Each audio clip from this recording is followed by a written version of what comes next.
Hello guys, Charak মেলার part 2 আবার বেরিয়ে পড়লাম আরও এক জায়গায় যাওয়ার জন্য। 3 বোন মিলে বেরিয়েছি। একজন গাড়ি চালাচ্ছে, তাকে আমি দেখাতে পারলাম না। সূর্য ডোবার বেলা, ঠিক সন্ধেবেলায় কি সুন্দর লাগছে, চারদিকে সবুজই সবুজ। দেশের সত্যি দৃশ্য দেখার মতো। এই দৃশ্য শহরে কোনোদিনও দেখতে পাবে না, শুধু দেশের বুকেই দেখতে পাবে। বেরিয়ে পড়লাম সন্ধেবেলায়, এসে পৌঁছেছি সেই মাঝ মাঠে ক্ষেত্রপালতলায়। চারিদিকে শুধু মাঠ আর মাঠ, অন্ধকার। ঝিঁঝি পোকা ঝিঝি করছে, দূর থেকে একটু লাইট দেখতে পাচ্ছি। সেই ক্ষেত্রপালতলা, প্রথমে তো সোমনাথ তলায় দেখালাম, এবার এসে গেলাম ক্ষেত্রপালতলায়। ক্ষেত্রপালতলাও সোমনাথের একটা রূপ। তো এইখানে আমার গাছ দেবো, পুজো দেবো, সেই মানসিক করা আছে। চলে আসলাম।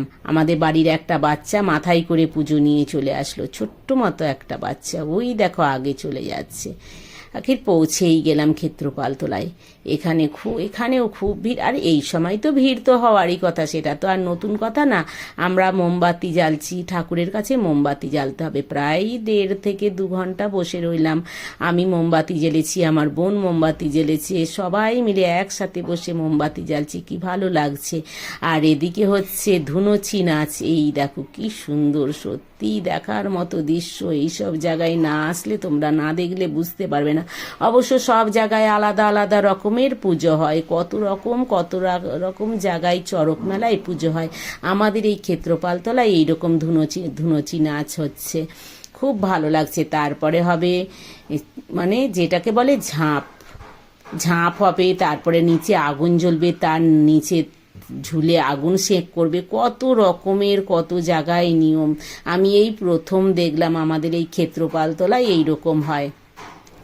মোমবাতি জ্বালতে বসেছি আর সব কিছু দেখতে পাচ্ছি। প্রায় আমি রাত 1টা-1.5টা পর্যন্ত এই মন্দিরে ছিলাম। এই প্রথম বছর আমি এইরমভাবে এই মন্দিরে টাইম কাটিয়েছি। কোনো দিন এইরমভাবে আমি টাইম কাটাতে পারিনি। এই বছর ভগবান আমাকে ডেকেছে, বাবা সোমনাথ আর বাবা ক্ষেত্রপাল বলেছে, আয় বাবা বাছা আমার কাছে। তাই আসতে পেরেছি। বাবা যদি না ডাকে কেউ আসতে পারে কি? এটা কারো পক্ষে সম্ভব না। ঠাকুর ডাকলেই আসা যায়। এই দেখো কি হচ্ছে, কত জায়গায় কত রকমভাবে। চড়ক মানেই সব জায়গায় আলাদা আলাদা নিয়ম কানুন। এইখানে হচ্ছে দড়িতে ঝুলছে, নিচে আগুন জ্বলছে। কোনো সময় পা দুটো ওপরে, কোনো সময় পা দুটো নিচে।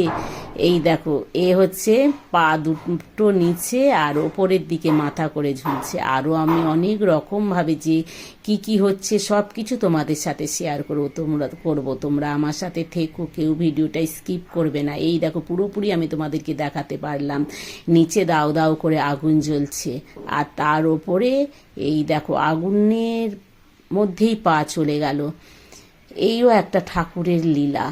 না হলে একটু গরম আমরা সহ্য করতে পারি না, আর আগুনের মধ্যে পা একদম আগুনের মধ্যে চলে যাচ্ছে, সেইভাবে করছে। কি করবে দেখাচ্ছি। এই মনে হয় মাথা দুটোকে নিচের দিকে মাথাটাকে নিচের দিকে ঝুলিয়ে দেবে, আর পা দুটো উপরের দিকে থাকবে। আমার মনে হচ্ছে যতটা, এটাই করবে বলে মনে হচ্ছে। ও বাবা, ও মাই গড, চুল পুড়ে যাবে না? এই দেখো আগুনের সামনে তাকে দুলিয়ে দিল আগুনের উপরে। এটাও ভগবানের লীলা, বাবার লীলা। তোমাদের ওখানে কীরকম হয় তোমরাও একটু আমাদের সাথে শেয়ার করবে। আমি এইবার দেখাবো তোমাদেরকে ক্ষেত্রপাল বাবাকে। আমি পুরোটা দেখাতে পারবো কিনা বলতে পারছি না, কেননা অসম্ভব ভিড়। ওই দিন ভিড় হওয়ারই কথা। যে যেখানে থাকে সবাই আসে এই বাবার কাছে। তাই আমিও এই বছর সুযোগ পেলাম, চলে আসলাম। তারপরে এই দেখো আমি দেখাচ্ছি ক্ষেত্রপালতলা। আমাদের বাবা হচ্ছে মাঠে সারা বছর মাঠে থাকে, একটু ঘেরাবেড়ার মধ্যে থাকে।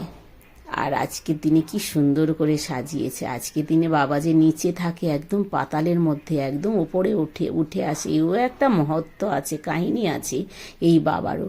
সব ঠাকুরেরই একটা একটা সব জায়গার কাহিনী আছে। আমাদের ওই ক্ষেত্রপাল মানে ক্ষেত জমির মধ্যে থেকে এই বাবা উঠেছে, তার জন্য এই বাবার নাম হচ্ছে বাবা ক্ষেত্রপাল। আমি এরপরে দেখাবো বাবা ক্ষেত্রপালের কাছে কি কি হয়েছে, সেটাও তোমরা দেখবে। আমার সাথে থেকো কিন্তু সবাই।